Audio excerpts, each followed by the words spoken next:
Good morning, everyone. Welcome to Talking Horses. Sarah Albadwi and Andy Sterling. As we come on a Saturday, a lot of rain overnight. We're sloppy. I assume we're sealed as well. We should probably add that up there. But it goes on. The rain is gone, but it is a little bit chilly out. It's getting cold out there, but I mean, we can't complain. Must be getting warmer. It's spring, right? It's supposed to, it's going the right direction. Exactly, but not that far away from here. There's some snow in April, so I mean, Saratoga was snowing. Talked to a couple of friends up it there. could always A be little, worse. just a little bit. Nothing major. So. Anyhow, we got 9 to talk about today on our card. We will get right to that. First, we'll head over to Naira Bets. Use the promo code MATCH200. We'll match with $200 of your initial deposit. We have a $10,000 hit and split. Okay. You got to bet $10 on 4 races and win all of them, and you'll share in it. They are the Top Flight, the Count Fleet at Oaklawn, which, by the way, is a win and you're in for the True North on Belmont Stakes weekend. The Apple Blossom. So you don't have to go that deep. And the last one being the Jenny Wiley at Keeneland, which is the most competitive of all of those. If you hit all 4 of your bets, you will share in $10,000. Probably worth playing, considering there's some pretty short prices in at least 3 of those races. All right, we have a show. So, What could go wrong? Yeah, I think we're coming on FS1 after the Yankee game. It starts at 3. I believe we're staying on FS2, though. I think we're on both of them, right? From 6 to 7. I believe so. So it is. I You believe can that go is on correct. FS1, but I believe we're on from 1 to 2:30. Then I know we're on 4 to 7:30, and I think on FS2 and all of it, but FS1 also 6 to 7, assuming the Yankee game gets over by then. All right, race number 1. Race number 1. I'll start out by showing Thank You, John, 2 races back winning. Florent Giroux, he went from 1 week ago today, winning the Dubai World Cup in Maidan, and now he's riding in a $10,000 claiming race in the first race at Aqueduct. So, Florent, your life has really taken a turn for the better. I think he's a very dangerous horse. He should be forward. He might even be the controlling speed. And I think he's kind of the horse to beat. The problem is he's Thank You, John, and he's been in a lot of races where he kind of looked like the horse to beat and didn't get it done. But I don't have a problem with him. I picked him second. Yeah, I mean, I think that he's going to be in front here. I think he's established that he's a need the lead type to get the job done and win. My biggest problem is that the barn is ice cold lately with Wayne Potts over the past Been a 3 tough months year. here, 6%, past 2 months, 3%, only the Well, one he's 7 win. for 117 in 2025. It's there. But Yeah. it's gradually declining, even more so in terms of the barn having the level of success that we've seen from them from time to time. So just the horses are not running as well as But this they- horse did win for him, to be fair. I mean, so, you can say that, and I don't disagree. I mean, it's not a question of disagreeing or agreeing. His numbers are lousy. He's got a lot of seconds and thirds, but they're not winning, and I agree. Having said that, at least this horse did win for him. You know what I mean? So I don't really care about that as much. I mean, do you really want to get too involved in splitting hairs and those kind of things in this race? No. No, but- So what's the story with Lord Captain?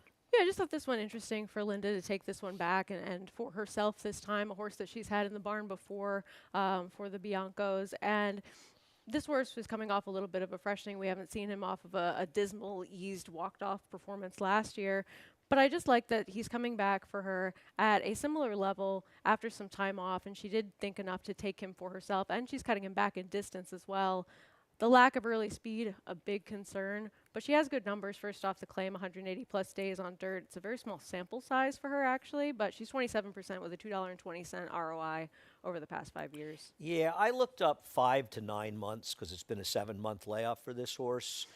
Overall, she's 15% with about 143 starters with an ROI of $1.23 on the dirt.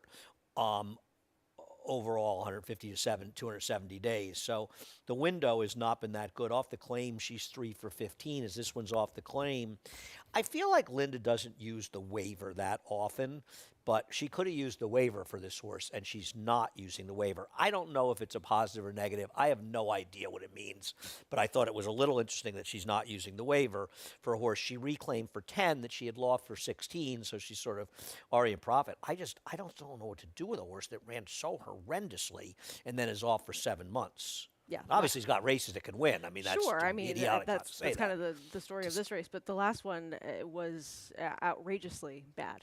So something Yeah, must have gone wrong. yeah, I don't know. I don't know what to do. I picked the horse third. I'm not going to be surprised if he wins. I had so many issues with horses in this race. I know Bronx Bonner finally won 2 back, but he's not exactly a winning type. I mean, two things I'd say about the number 2, Boss 302, is first of all, a mile and an eighth was a bit of a silly idea last time. He didn't do badly, but he's better shorter. And to be fair, far and away the fastest race he's ever run was on a muddy seal track. So he might be a horse that moves up on a wet track. I'm not enamored with him, but I do wonder if he could be a horse that's better on a wet track. I took Persistent Danger. I am not thrilled by Persistent Danger. This is a trainer change to Antonio Arriaga. We've seen him have some success moving horses. This is another horse who has a little bit of back form. Frankly, the recent form is good enough to be competitive here. And I just thought maybe a slightly better price. I like horses switching to Antonio Arriaga. He doesn't get too many horses, but he does a decent job. And I just thought there were enough changes to take a shot against a field where I hear you with the 5. I can't take this horse off the claim and layoff, though. And Don't like you blame say you. with Thank You, John, he just doesn't win. I mean, I No. know he may win here, he may get clear, and he may wire, but he ain't too reliable. Race number 2. So I think the first question about race number 2 is the 4 just beat the odds. What do you do with this horse? This was a race that he won last time where there were 4 or 5 horses, I think, coming off of long layoffs. And they knew. One of them got bet, and it was this one. He was bet hard from start Absolutely. to finish, and he ran huge in here. I don't know that I want to use 24 Mambo coming back and running a fast race the next time. Feels like he improved off the claim for for Ilke Cantermachi. But having said that, big gaps in the race. I don't know if he's going to run it back, Sarah, but he ran he reminds me a little bit of that horse that Duarte had last year. Was that? I want to say Subordination, but it wasn't. There was a Subrogate. Subrogate, right? Yes, Who yep. improved so dramatically, he fell huge apart race in the at stake in Saratoga, but he ran there. He Or ran a big Belmont at figure Saratoga. here. Yeah, and I don't want to take a big stand against him, but like you, I didn't want to take him at 7-5.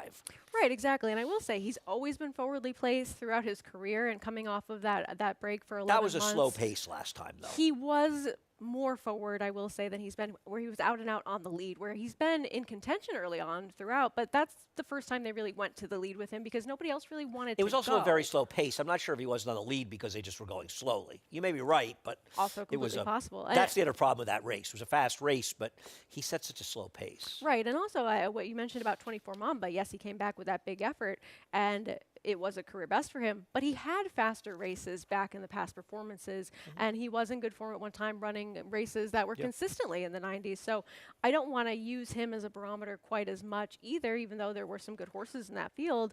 The thing with him That is was a just good race, though, that just beat the odds ran. I Oh, mean, absolutely. deny It silly. was, but it's still a big jump up from what we'd seen from him previously. He might just be this horse now, but he's running into some talented horses in I'm here. not 100% sure he's going to win this race with that last effort, especially because it's a different pace scenario. It and is. I think that's one of the reasons that you and I picked Rodney. I thought Rodney would be the speed of the speed today. I thought so too, and I think naturally he's the quickest if they want to use him effectively because he's coming in fresh. He is going to be towards the inside from Just Beat the Odds, and while you could maybe make the argument that his absolute best form is behind him, he's certainly shown that he handles Aqueduct very well and a wet track well, and he is the one that I think is going to find himself on the front end today. He's supposed to be the speed in here, and I don't think there's a ton of pace, which I think one of the reasons you and I aren't enamored with Bold Journey.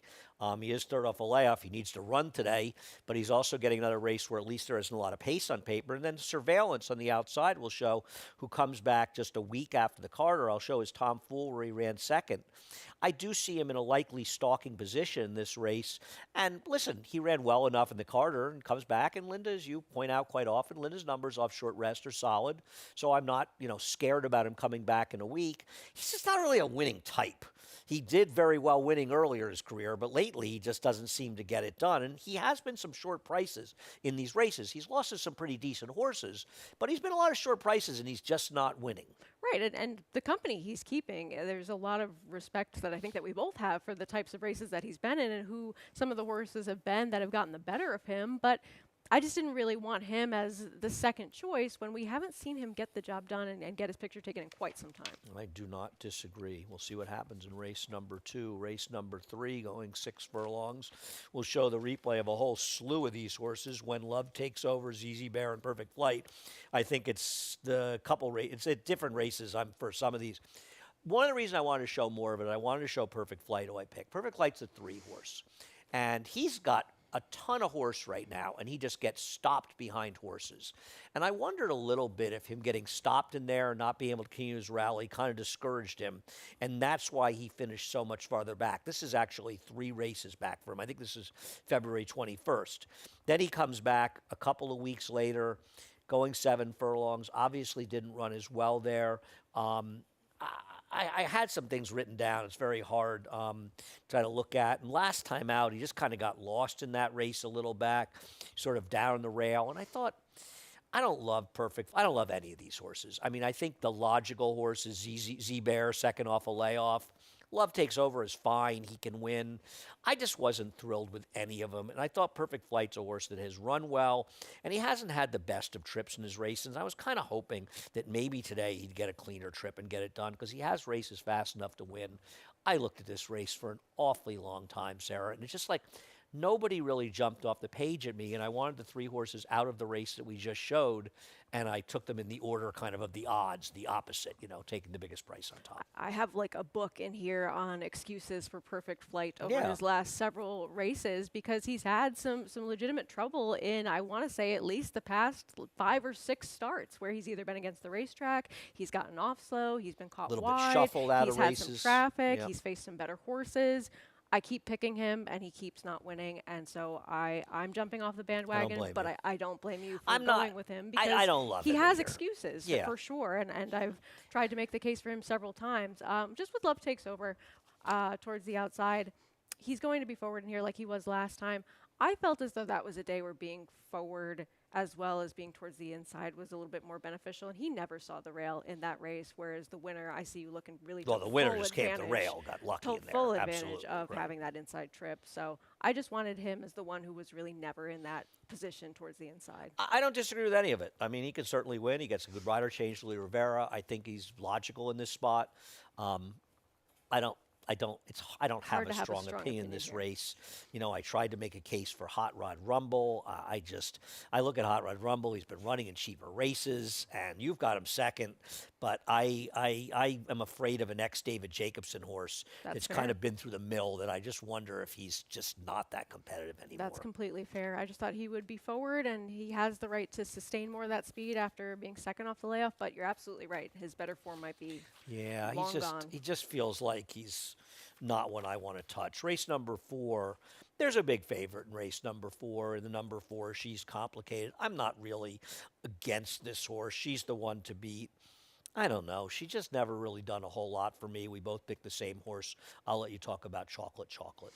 Yeah, I mean, she didn't really do too much running first time out either, but that was a long time ago, and that was a good race where we saw several out of there come out and do something in terms of either running a better effort next time or doing a little bit of running since then, and she just had a terrible trip in that spot, really had no opportunity and just had a lot of traffic in there, and I like that she was bet a little bit in that race going out first time as well, and it's been a long time since we've seen her on the racetrack. It's been over a year, but she comes in here, blinkers do go on. She's probably being spotted appropriately to try to get the job done here. And I just thought that she was one that was less exposed, that had faced better horses. Yeah, I'm not sure how much she was betting there, Sarah, to be honest with you. I mean, a Mike Rapoli, Norm Cassie, first-time star that costs $325,000 in a 2-year-old sale, that horse is going to be under 8-1 under any circumstance. So I'm not – I hear what you're saying. I don't know what to say. First of all, this horse broke about a length and a half slow in there, and they completely missed the horse getting left. So that's one problem. And you're right, the horse got in traffic and was stayed out in the backstretch. I have no idea if this horse can run a lot. It feels like Amelia Green has done very well with the horses she's been taking over. So if this one can run any more, this is the right spot. On the other hand, you're still talking about a $325,000 2-year-old purchase that didn't get the races till a year after they bought it, and now comes back a year later, over a year later, and In running for for 30. $30,000. So Sure. we may be picking sort of damaged goods. But I agree with you. I mean, the problem is there just aren't that many ways to go. It's like, yes, you look at Parade Ring. Well, I'm not jumping to bet Night of Thunders on the dirt, and they're giving up on this one too, you know. Absolutely. And I just don't know if she's really a horse you want on the dirt. So, like the Too Persuasive, I want to try to make a case, but I don't know why I'm supposed to make a case for this horse. This horse did next to no running. Claimed and drops down off that. The only thing I would say is that it was claimed by an outfit that's been winning a lot of races, whether for Jamie Ness or for Ilke Cantermachi. So I think with Persuasive, you're going to a horse simply because of connections, which may be the right move here. And probably if you're trying to beat the 4 or you want to have alternatives in the pick 5, you use both the 1 and 2. And the one thing I'll say with it, too, is the horse will be a much better price. So maybe she's more interested in Chocolate Chocolate. I don't know. I don't know what to do with a horse like Chocolate Chocolate because it feels like there's a real chance the horse just can't run at all. And I think that's what you're looking at with a lot of these, because the ones that we've seen a lot more of, I just don't really want to touch. And that's a horse like Wake Up Lauren, who, yes, has more experience. We've seen more on the racetrack, but I don't really want this horse. So you kind of want to take that shot to see if somebody can get that class relief and potentially run a little bit better versus the horse that Like we My kind Lady of know Bay. what we're going to see from them. My Lady Bay, but she took no money and did absolutely no running first time out. It was back in July in Saratoga, but I don't, I guess these are all the sort of the guesses, the 1, 2, and 3, the one race horses to try to beat She's Complicated. Maybe at the end of the day, She's Complicated, not that good, but she's going to get, a 55 buyer and win this race by 2 lengths, and it's enough to beat these. We'll see what happens, but you and I are on the same page. I don't have any confidence because I don't know if this horse really got bet. Race number 5. We'll take a look at Caldo Candy second time out. Maybe I'm just going for obvious horse here, but I thought Caldo Candy ran very well 2 back, went against it, chasing a fast horse. I thought ran very well last time. The race kind of collapsed in the late stages. I thought it was a good effort. Now, this horse is from the rail and kind of gets forced, and with Clancy Fancy and 10 Cent Town, I was kind of hoping with Kendrick, and I think it's a really good rider switch to Kendrick. The Kendrick just comes blasting out from the inside. The old, I'm riding the best horse, I'm going to the front and I'm going to wire the field. And I know he's a short price, but I didn't have a clever idea against him. Yeah, I don't blame you. I think that he goes from the inside for sure. I think both of his last 2 races have been good efforts. And I think that he was kind of that horse at Saratoga, where his Belmont at Saratoga race had been so with the racetrack, but his race either prior to after that had been so against the racetrack, so it was hard to really judge. But his last 2 races don't really leave you wondering anymore about what kind of horse he is. He is that high 80s type of horse, and I think that his early speed will play out well here. Do you wonder at all if they're going to try to go with Clancy Fancy, because that's what they've done over the last 2 starts? Well, I imagine he'll be speed. I just don't think he's that fast. Yeah. I mean, I'm not saying he can't be forward, but he's not that fast. Yeah, That's I think the thing. Candy's faster I don't think too. any of them are that. I think that 10 Cent Town can be forward as well. They're just not that fast. Talk about 10 Cent Town. I just thought that he had a troubled start last time out, coming off of a layoff, and we saw him do a little bit running, not quite as much as Elysian Meadows in that spot where they both finished behind Grey Wing, which I think that you sent in the replay of as well. Oh yeah, we can show that 3 years finish. Yeah, I agree with you. I don't agree. I think he ran much better than Elysian Meadows did. Elysian Meadows was just sucking up. He's dead last now. As you say, this horse broke about 1/2 to 3/4 slow, and he was forced out a little at the start, and then he's making this big 4-wide run in the middle of the race where it wasn't Elysian Meadows just picking up pieces at the end. Yeah, that's fair. And look, he's the type that can be a lot more tactical as well. And you could see that by the kind of position that he was able to attain in here, as opposed to Elysian Meadows, who is that horse that's going to come from further back, in my opinion. So I just thought that he was going to be the one that was closer than that rival, as well as a horse like Rock the Weekend. Yeah, I don't like Elysian Meadows at all. I think the 10 Cent Town makes a lot of sense. He's got a good wet track race here and a sealed track at Aqueduct. He can be forward. I thought his last race was fine. It was also coming off a 10-month layoff. So there's no reason he can't move forward. He's just super logical in this spot. I had the interesting horse in this race, and I picked him second, and I thought about putting him on top. I just don't want to always play the wise guy, but I think Rock the Weekend is interesting. First of all, this horse likes a wet track. And the other thing is, it's not clear there won't be a little pace in here. He's run some races that make him contentious in here, and he likes a wet track. I thought he was a very interesting alternative. I don't think he's as good as Caldo Candy, and if Caldo Candy runs a good race, he's going to beat him. him. But I think Rock the Weekend has a real chance to get a piece in this race. He's been outrunning his odds for a while For his whole now. career, basically. Yeah. No, I think he's a little bit interesting. So I don't disagree with you on the 2. My sort of idea to use a horse would be the 6. If I use 3, I agree with you. I'd use your 2 as well. That's the 5th race, which ends the early pick 5, starts the late pick 5, the late pick 4 after a quick break. Horse racing? Check. Weekly promotions? Got 'em. Huge payouts? You bet. With Naira Bets. Download the app today and bet on any track, anywhere, anytime with live HD horse races, betting tips and tutorials, expert picks, and more. You bet with Naira Bets. Join now for a new member bonus at NairaBets.com.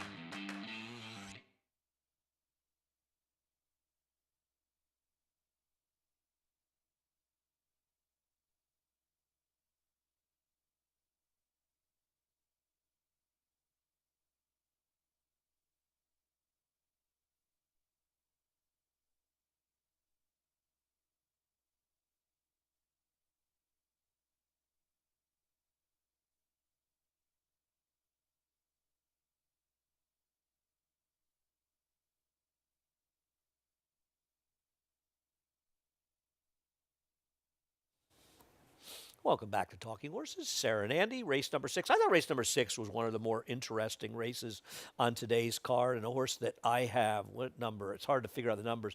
You have 2nd, and I have 4th, is Scat to Tap. And I do think Scat to Tap is coming into this race perhaps off the best race of anybody. I know he seems to usually run pretty well. He picks up Louis Rivera for this race. I think he's somewhat logical. I just wanted other horses. I don't blame you. I really liked how Heeman Harkey was riding him, having him be more forwardly placed, and I thought that ride 2 starts back where he had him I like up Heeman. on the front end, where he was really with the racetrack and got him into the position to be in that spot, finishing 2nd, and there was a great ride, and then ran well to finish 2nd. And here, I just thought that he's the one that's been in the consistent recent form. Yes, yeah. I mean, I agree. He's a logical horse. What do you like about Flat On? He's one that I thought could be forward in this spot. He comes in off a Kentucky claim for Linda. He's had a little bit of time off in here. And I like that she's not dropping him. She's keeping him at a level where he can run for that starter allowance like he did 2 starts ago. And I just thought that some of the company that he kept in the past was decent. And while he did take some time to break his maiden, and it was for the $20,000 tag, I think that he's stepped up well progressively up the class ladder again. And I thought that he ran fine in a couple of those starts where he was taking those steps forward for Peter Urton. So he just seemed like one that, again, at that race 2 back as well as 3 back, those numbers fit in here well. Yeah, no, he's got race good enough. I had him in there as well. I just don't know what to do with a horse claimed in October that doesn't show up for 6 months, but I don't disagree. He's certainly very possible. He's also the morning line favorite, which doesn't do a lot for me. I was more interested in a couple of horses here, and one of them is Badge of War. We'll take a look at his last race for Rick. I thought he ran well in this. I know he's breaking his maiden, but he was 3 wide on top of the pace. That pace ultimately was falling apart a little bit in the late stages. I thought you wanted to be inside. I know it was a maiden win, but I actually thought this horse ran really well last time, and he'd run an 83 Beyer the time before that behind a horse that's come back and sort of legitimized it. I'm not sure this horse hasn't kind of turned things around. I thought he was very dangerous in here. I thought his last race was good given the dynamics. I just kind of want to see that Beyer somewhere in the 80s again from him, because that 83 does stand as an outlier for his dirt races. Well, so far. except if you say that his last race he was a bit against the track and against the flow of the race, it makes his last race better than a 73. And maybe he's just a horse that spent most of his time on the wrong surface. And maybe he's just kind of a new horse in his last few starts. It's possible. You Certainly know? possible. And I think that he's maybe a little bit more bettable now that he's not part of an entry, though I think that he was going to be the part of the entry taking the money. Yeah, I don't think they're betting too much on Mr. Papa Giorgio, but I could be wrong. I'm betting Devil's Key. This is a horse that was bought at a digital auction for $28,000 by these connections who have done well. They've done well with Jamie Ness, as we said. They've done well with Ilkay Cantermachi. I thought it was kind of interesting stretching this horse out, and I'm just basically going on the new owner angle with this horse and a purchase in the original sale on a group that's done pretty well. And I thought, he should be relatively forward in here. Does he There want are to go horses- a mile? I don't know. We'll find out. He's a good magic. Why should he have a problem going a mile? Because He wanted a mile. When? I don't know. He's got a 73 buyer. It shows the distance. Maybe it was a mile and 16th. But looking at I'm looking at DRF. I don't think I looked up what his mile was, but shows a mile win at 73 buyer. Oh, okay. I don't know. But Do you have the lifetime PPs in front of you? yeah, I don't see it, but I could just be missing it. Well, look for a 73 buyer and extrapolate from there. No, I don't see it. Let me see. Oh wait, no, it's when he broke his maiden Okay. at Gulfstream in 2022. Okay. That's right, with a 68 buyer. Well, no, he also ran a 73 once too. Going a mile? It says it in the form. Yeah, but he didn't finish 5th. Okay, but he still ran a 73 buyer. Probably in a tough spot. Who won the race? That was going all the way back to let's see. I mean, just because they haven't been running but a mile doesn't mean that he doesn't want to go a No, mile. but I mean, it's been a very long time since he's stretched out in distance. He could run fine. I Okay. know Jamie Ness has a good stat, switching over and having horses stretch out in distance, but he's been kept sprinting for The quite answer some is time. I'm not worried about Okay. that. A lot of horses are kept running the wrong things. We'll see what happens. I thought he was interesting on all the changes as well. The Top Flight scratched down to a sad 4. Don't know what happened. Catherine Wheel is entered out of town. Chad Brown is running headline numbers. I don't know what happened to Fade to Gray, who was the morning line second choice in the controlling speed. We'll look at Alpine Princess running second in the Comley. A few races back, she's way the horse to beat. Yeah, I think that both of us maybe wanted to go in a different direction prior to the scratches, but I just think that now she's absolutely a standout based on what she's done on the racetrack. I know that her Azeri wasn't that good, but I don't want to hold that against her too much. And I know that she's one that's been able to hold her own against some pretty tough company. And even though she doesn't get the win in here as the favorite in the Comley, I think that Pretty Anna, who she finishes second to, is okay. And Scalable, who finished third, has come back with some good efforts. So she's just a horse that really stands out on paper. She was now. a wide against a gold rail in a race 2 back at Sam Houston, and I agree with you about the Azari. I'm not going to make too much of that. The thing is, her biggest threat is headline numbers. I have some questions if headline numbers really wants to go a mile and an eighth. And the truth of her is, while she's continued to run decent buyer figures, she's been a massive disappointment for a horse that was that impressive breaking her maiden first time out. Okay, she got put up second time, but she's been very disappointing. I mean, Sea Dance, who beat her, is okay, and maybe she gets clear and wins this race today, but she's been a real disappointment. And Alpine Princess just seems like she's a much better horse than her. I agree. I hope headline numbers does well, but I'm still waiting to see her run particularly well, and I wonder if she's going to be better going shorter. But of course, she ran lousy here going 7 furlongs, so I don't know what to expect out of her. Race number 8, well, Flat Out Flying in race number 8 is just way the horse to beat. You and I are picking horse against her, which is fine, but I mean, this is for him. This horse is in raging great form. form. I mean, he's just got 2 figures that lay over these horses. Absolutely. I mean, he's been able to win his last 3. He even had that race a couple of starts ago where he was finishing second to Runnin' Ray, who was in great form at that time as well with some big efforts. So there's really nothing to knock about this horse who can be forward. He doesn't need to be up and on the pace.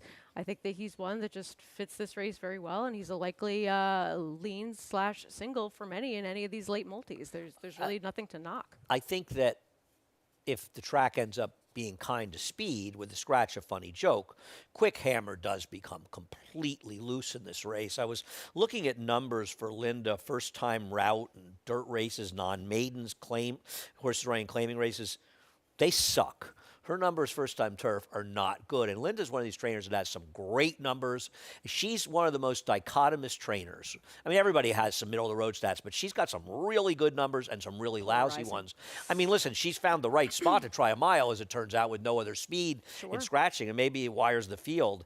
But doesn't he also feel like a horse you're a little worried about his form declining? I mean, you don't have him anywhere in here. No, I didn't like. And I do agree that he becomes more dangerous with some scratches in here where he does have that good early speed. But I don't know. I don't know that he really wants to go this far, and I just think that he's had the advantage of some advantageous trips as well as being on the right part of the racetrack several times. Though I thought his big blowout win, he wasn't really with a bias. He just ran amazingly well that day. I couldn't resist showing the following replay. And I show it because I couldn't believe it when I saw it. This is the 2020 Remsen. So 4.5 years ago almost. This is his last win.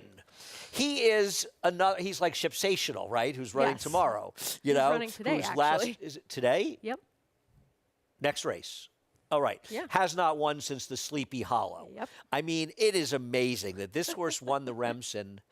That's a Shug horse on the inside he's beating, I think, a Cortland yes, Farm we can horse. find 10 for 10. Noah Agenda was in that race as well. Wow. Finished third. Wow. Talk about Blast whatever from the happened past. to.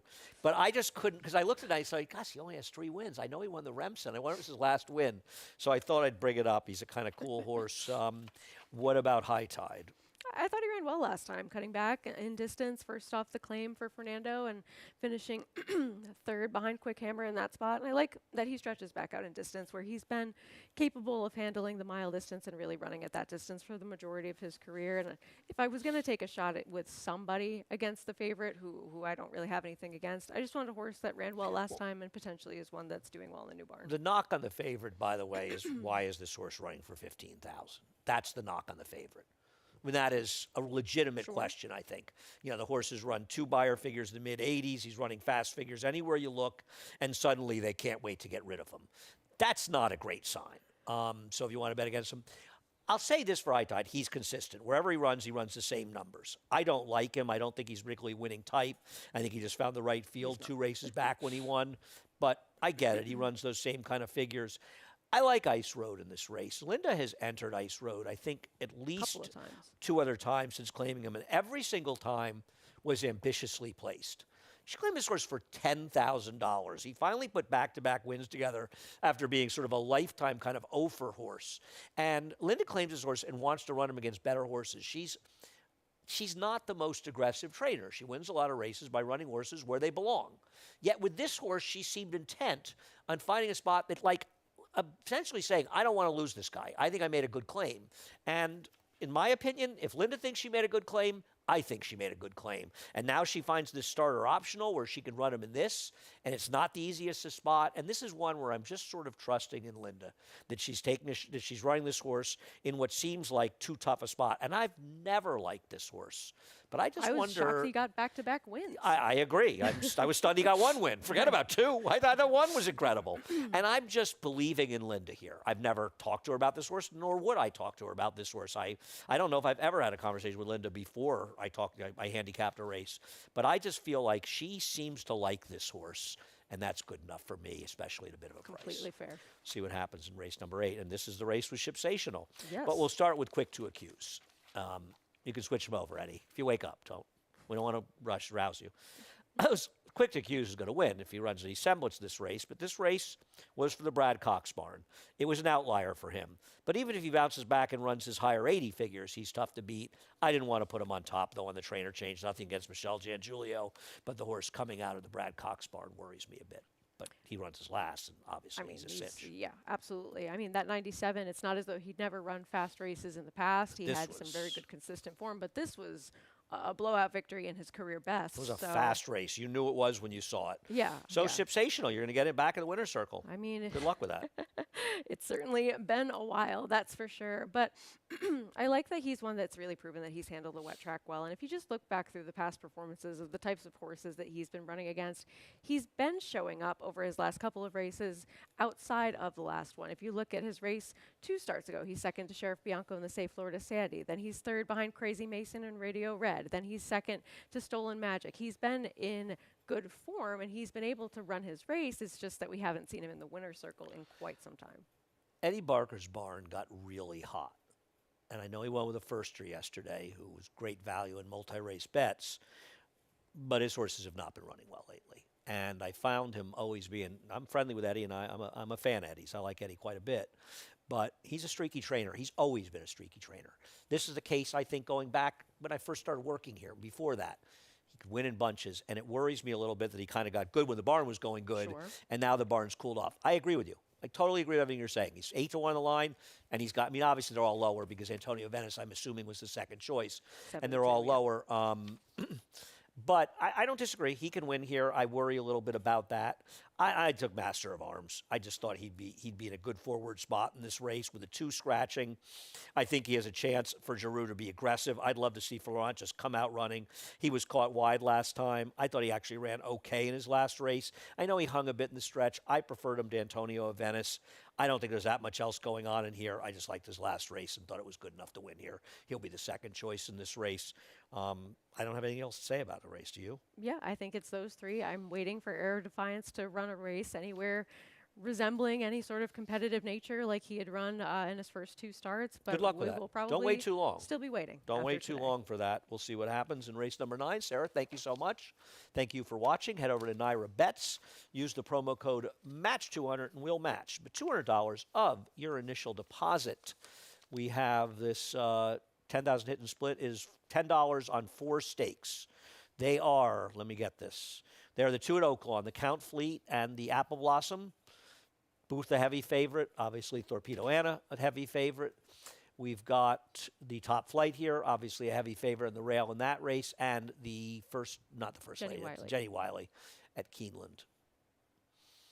I made a score in the Jenny Wiley when it used to be an indiscriminate grade 3 run during the week. When I first went to Keeneland in '94 on a first-time Bill Mott trainer switch, they paid $50. Nice. Yes, I can remember. I can't remember the name of the horse, but it was '94. Whoever won the Jenny Wiley in 1994. Do you have an opinion in Anything? any of these? Do you have an opinion in the Lexington? Not You really. usually do. Not really. No, I haven't looked at Keeneland too much lately. Keeneland's tough. Well, we're going on what, a day? They're on day 6, 7 of 7. their 8 in a row. It seems that Keeneland either that they make too much sense or no sense at all. Exactly. Yeah, I've it's a seen tricky those place. So we've seen couple some $100 carry-overs. horses. Some tough winners there. So it's for better, sure. honestly, if I don't even spend the time looking. I was watching a race there the other day. I hadn't handicapped it, and there was like a 1 or 2 to 5 shot. So I think it was a claiming race, a nondescript race. It was earlier in the week. Must have been Wednesday. We were home. Was it nighttime? And what's that? Was the horse nighttime, the 4, who did no running at all at a super short price? Maybe that's it. And a horse won the race at 54 to 1 or something. Something like and that, I watched yep. the race, and the horse who won the race, he looked like loaded. a cinch every step of the Absolutely. way. The 6 and one, I right? looked at his PPs. Yeah, it was a 6 while the Yep. race was being run. And I Yeah, I said, watched the same race. well, this horse looks good out there, but he can't possibly win. And Yeah. he galloped anyway, and Yeah. the other horse never got untracked. Didn't do Anyway, anything. we're done. Thanks again, Sarah. Thank you. And Chris Griffin up next, the reprise Scratch and Changes. Have a good one. Horse racing? Check. Weekly promotions? Got 'em. Huge payouts? You bet. With Naira Bets.